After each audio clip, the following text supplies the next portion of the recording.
Hi everybody, welcome back to the channel and welcome to what has the potential to be an absolute disaster of a day for me. Have you ever heard that phrase that the best camera is the one that you've got with you? I really hope that's the case, because I've just driven for an hour and a half to get to a location, and when I got here I realised that I've left my camera and my microphone in my other camera bag. I'm using my backup video camera, which is the Osmo 2, and my backup microphone, neither of which have been used for about a year and a half. So I don't even know how long the charge is going to run on this. So I'm going to have to work quick. Anyway, have a look at this.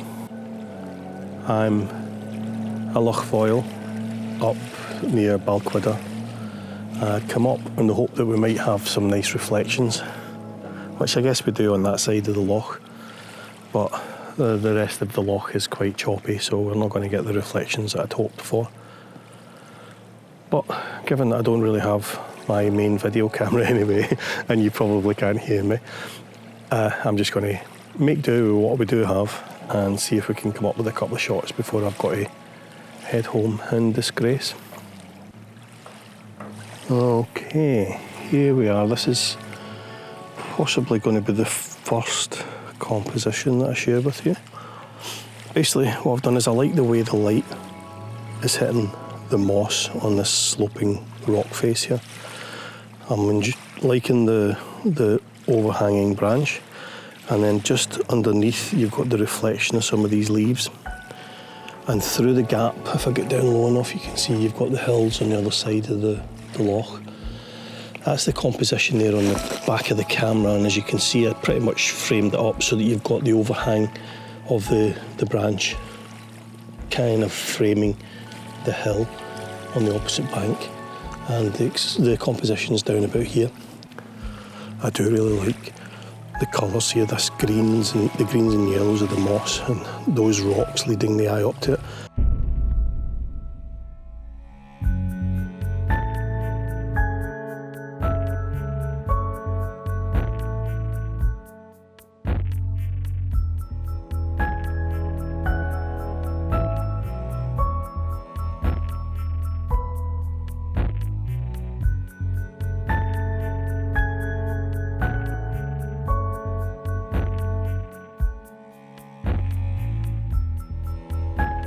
Right, I've taken those two shots, one looking underneath the bough of that tree. Quite liked it, actually, to be brutally honest. I'm going to try and find a couple of more intimate details around about the roots. The root system's exposed because some of the rock and the loch side has been eroded away. So I'm going to see if I can find some little intimate, not quite macro, but you know what I mean, kind of intimate landscape scenes where we're utilising the rocks, the roots and the mosses. I also want to try and grab another shot of this bough. We're using that as a leading line, drawing the eye up to this side of the loch and also the mountain in the background there. But first of all, I'm going to try to do something with these exposed roots and see if we can make an image or two there. Right, how about this? What I've done is I've come in a little bit closer. I'm now at the root system here, and I particularly like these rocks here, which are kind of leading the eye up to the roots, and then this massive boulders covered in moss and lichen.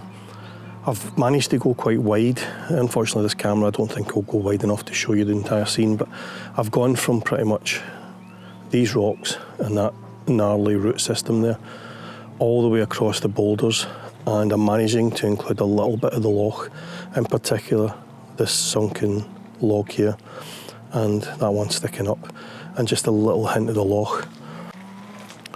What I'm thinking I might do now as well is take a shot where we've got this overhanging branch and the reflection underneath, because I like the texture on the water there, and I quite like the fact that the light is kind of diffusing through those leaves and giving it that kind of soft glow. You can see it better on this one actually. That kind of lovely green colour that you're getting. but I do like that particular overhang because that one's got a reflection underneath it as well. So I'll probably move around slightly, getting tight on that. Maybe even include some of these foreground boulders and that submerged, partially submerged log again. And yeah, another tight, probably a square or a 5x4 kind of crop of that branch and its reflection.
Okay, here's another variation of pretty much the same shot. What I've done here is I've got down low because you can see the mountain there just through the gap below the branch. So I've taken a shot where you've got the mountain framed by these overhanging branches. Also that fallen log in the water is providing a leading line, drawing the eye up again to the mountain. We've got these nice boulders in the foreground and the texture in the water out there. All in, again, I think it's quite a nice, subtle shot. I'm going to change lenses. I'm on the 16-35mm at the moment, but I'm going to change to the 24-105 because I think I'd like to get in quite tight. So draw the line off maybe at the end of this branch which is sticking up in that direction. Really crop in so that we've only got the leaves here, the reflection below and the mountain in the background. And I think that might make for quite a nice little shot.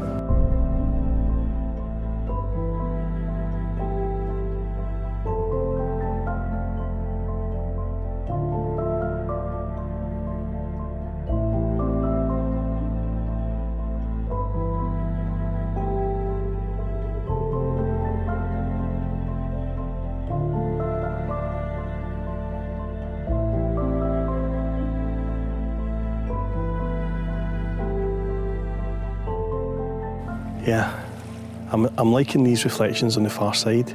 I'm not completely sure that there's a shot there. I might go in really tight. There's a little lone tree there which is kind of in a hollow. I might go in really tight on that with the 70-300mm lens and really fill the frame with that because I think that looks quite nice. And then I'll maybe have a go at just picking out details. There's that fish again. Picking out details along that shoreline because there's some nice colours over there as well. You've got some nice colours.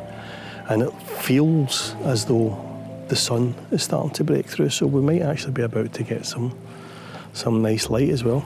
So I'm going to grab that shot before the sun does burn through and the whole area is just bathed in harsh, direct, contrasty light because I like that kind of soft feel that we've got on the far side there. Yeah, a couple of long distance telephoto shots coming up, I think. Yeah, I've got a telephoto lens on and I've taken that shot with that lone tree in that brighter area. And then I noticed when I had the telephoto lens on that just a little bit further along, there's a little blue boat which is sitting between two other trees. As you can see, just down there, we've got the reflection of the sun here. So it's noticeably brightening up. And I'm hoping that that's going to spill onto these trees that are giving these lovely reflections on the far side, and maybe even backlight them a little bit, and we'll get another shot or two. Beautiful. That fish is determined to be in one of my shots, isn't it? Anyway, I'm going to quickly put this away and grab as many of these shots as I can before the direct sunlight destroys that kind of subtle light that we've got.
Right, yeah, what I've done here is, as you can see, I've gone a little wider here because what's happening now is the sun is backlighting those trees, and in particular it's picking out the trees in the background, which I was excluding to begin with.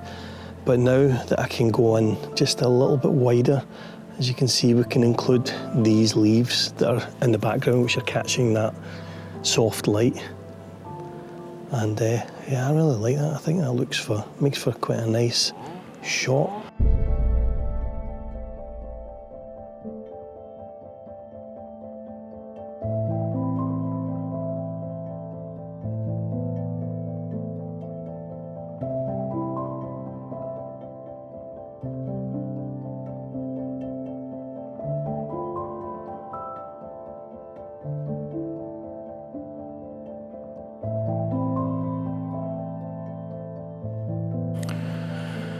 Right, I've probably spent long enough shooting the reflections on the far bank. What I'm going to do now is, as you can probably see from my face, that I'm now getting quite a bright sunlight on me, and the effect that that's having is these leaves that I was shooting earlier are now becoming backlit, and that's making them stand out from the darker background. And I'm thinking, yeah, the water's got a lot calmer up that way as well, and the light's starting to hit these foreground rocks. So I think what I might do is go down lower again. You can just about make out the mountain and the gap beneath those branches, and I'm going to get down low, make the most of this beautiful light that's hitting these rock formations. I can still see that submerged log. We've now got the backlit leaves, and on top of all that you've got the mountain and the reflection of the mountain in the background. So I'll probably have to change lenses again, probably back onto the 24-105, but yeah, that looks absolutely beautiful, doesn't it? Absolutely gorgeous.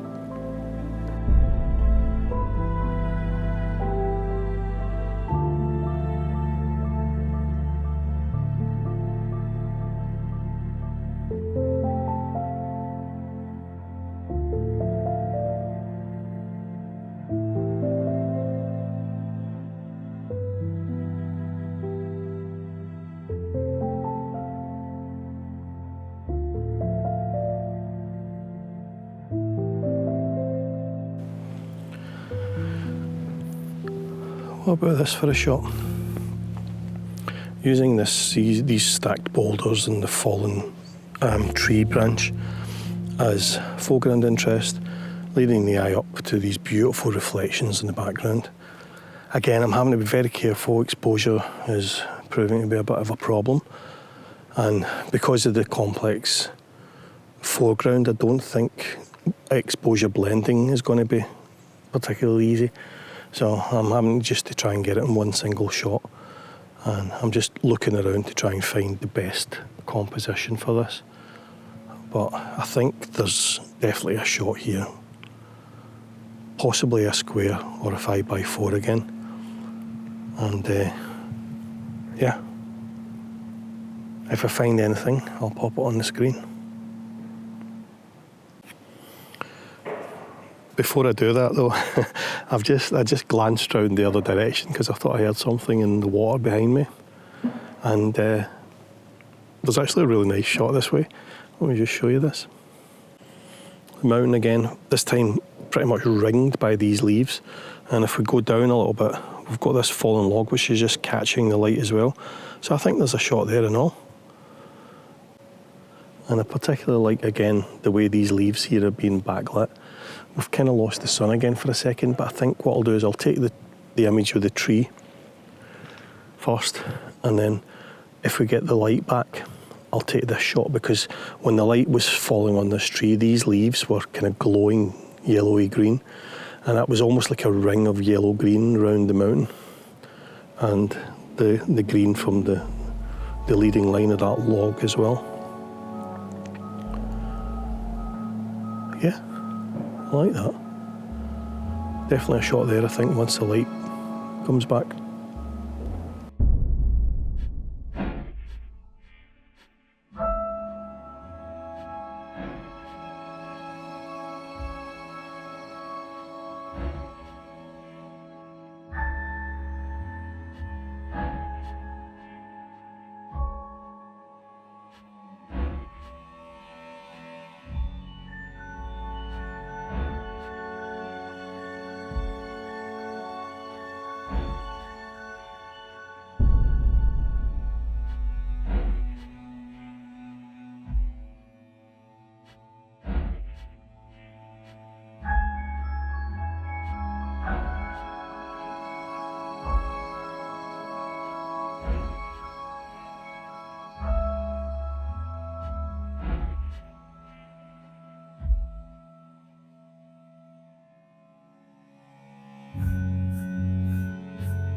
Right, I'm back along at those 3 trees that were at the part of the loch side that had been undercut. This part behind me. And now that I'm here, I'm really struggling to find a shot. It looks great. Do you know, one of those ones where it actually looks very nice to look at, but actually finding a photograph is proving to be quite elusive. I think I might end up having to go in very, very tight and just almost an abstract type shot, because it does look quite eye-catching, but it's just finding a photograph in amongst all that is very difficult. I do like the textures and the patterns on the bark and on the root system, so I might actually just do that, just take a couple of in tight abstract kind of shots, almost macro in nature. Especially this one here, I like that, and the way the light's hitting that. And then again here, and you've got just a little hint of green down there where you've got some leaves growing out. So yeah, I think I might have a go at that.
Right, I just spent way too long taking kind of close-up macro shots of the root systems of those trees. They look okay in the back of the camera, but it's one of those ones, isn't it? You don't really know until you get back and have a look at them, process them, see how they look. I'm pretty much back at the little bay that I started at, and yeah, we have some nice reflections, but there's a lack of foreground interest here. I'm not quite sure that we'll get any award-winning images here. I do like that reflection though. So I think that's probably it for this location. What I'm going to do is get back to the car, jump in the car, drive down to Balquhidder, and I'll introduce you to Rob Roy McGregor.